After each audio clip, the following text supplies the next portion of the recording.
Hi, Danielle. Hi guys, Hi, it's so Danielle. nice to meet you, first of all. And I was just telling the team, this is one of the best horror films I've seen in a hot minute. Oh, wow. Wow, thank Oh, you. thank you. Thank you. Thank you. Thank you.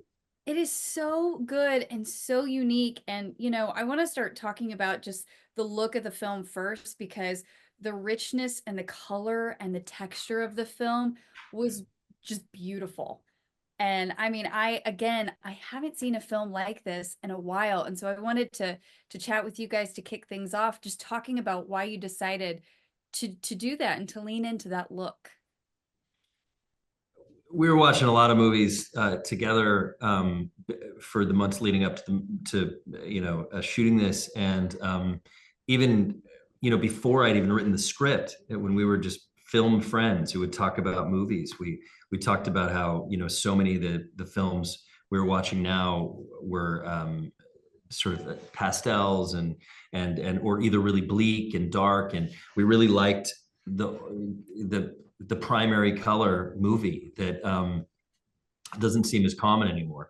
So when I was initially writing the script, I could feel a lot of red in the film, and then once we started developing the full palette, it was we knew we were going to lean into that, and we were watching so many movies, even black and white films, that were informing the look and the lensing and all that. But as far as the color goes, we were looking at a lot of movies at the time. I was turned on by the movies that were weaponizing color, movies like Cries and Whispers and Blue Velvet and Dead Ringers and The Devils, and we really wanted to lean into that, and between Giovanni and our production designer Priscilla Elliott, we were very, very strict with the color palette. Yeah. And it seemed like while the film itself is non-linear in a sense, it jumps between different chapters, it did feel like the color was a through line. I found myself going, oh, I kind of can see where the characters are going in their story based on where this color is taking me. Was I totally off there, or was that Oh, intentional? that's right. Yeah, it was definitely we wanted each chapter to feel like its own world, that when you looked at it in a nonlinear way or from a linear perspective, that there were sort of these dual evolutions through both. And so that was a huge part of it, and it was really sort of the foundation for creating this world that these two characters inhabited. It was this idea of these two characters being in a fairy tale, which is what we talked about a lot. Mm-hmm. Yeah. And before I have to wrap here, going back to that nonlinear nature, I haven't seen a film that has kept me quite on edge as often and as long as this film did. In one moment I thought I had grasped what was happening, and then something would happen and I'd go, nope, nope, I have no idea.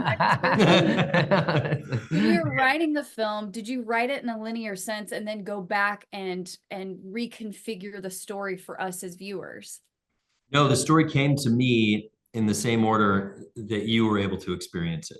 So it was as surprising to me when it went in that direction over the course of months as it was to you over the course of an hour and a half, and it had to be told in that order, And so that became very important, and it also, the whole movie is about expectations and stereotypes and what we the judgment that we make, the judgments we make, and the assumptions we make when we're watching a movie or in our everyday lives, and we don't know always the whole story, and so to surprise and subvert became very exciting as I was going through the writing process.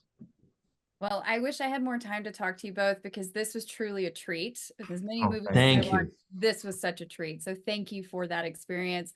I am looking forward to round two. Oh, Thank thank you. you, Thank you so Danielle. much. Thank Really you. Nice appreciate talking you. to you. Thank you both. So nice chatting with you. Right.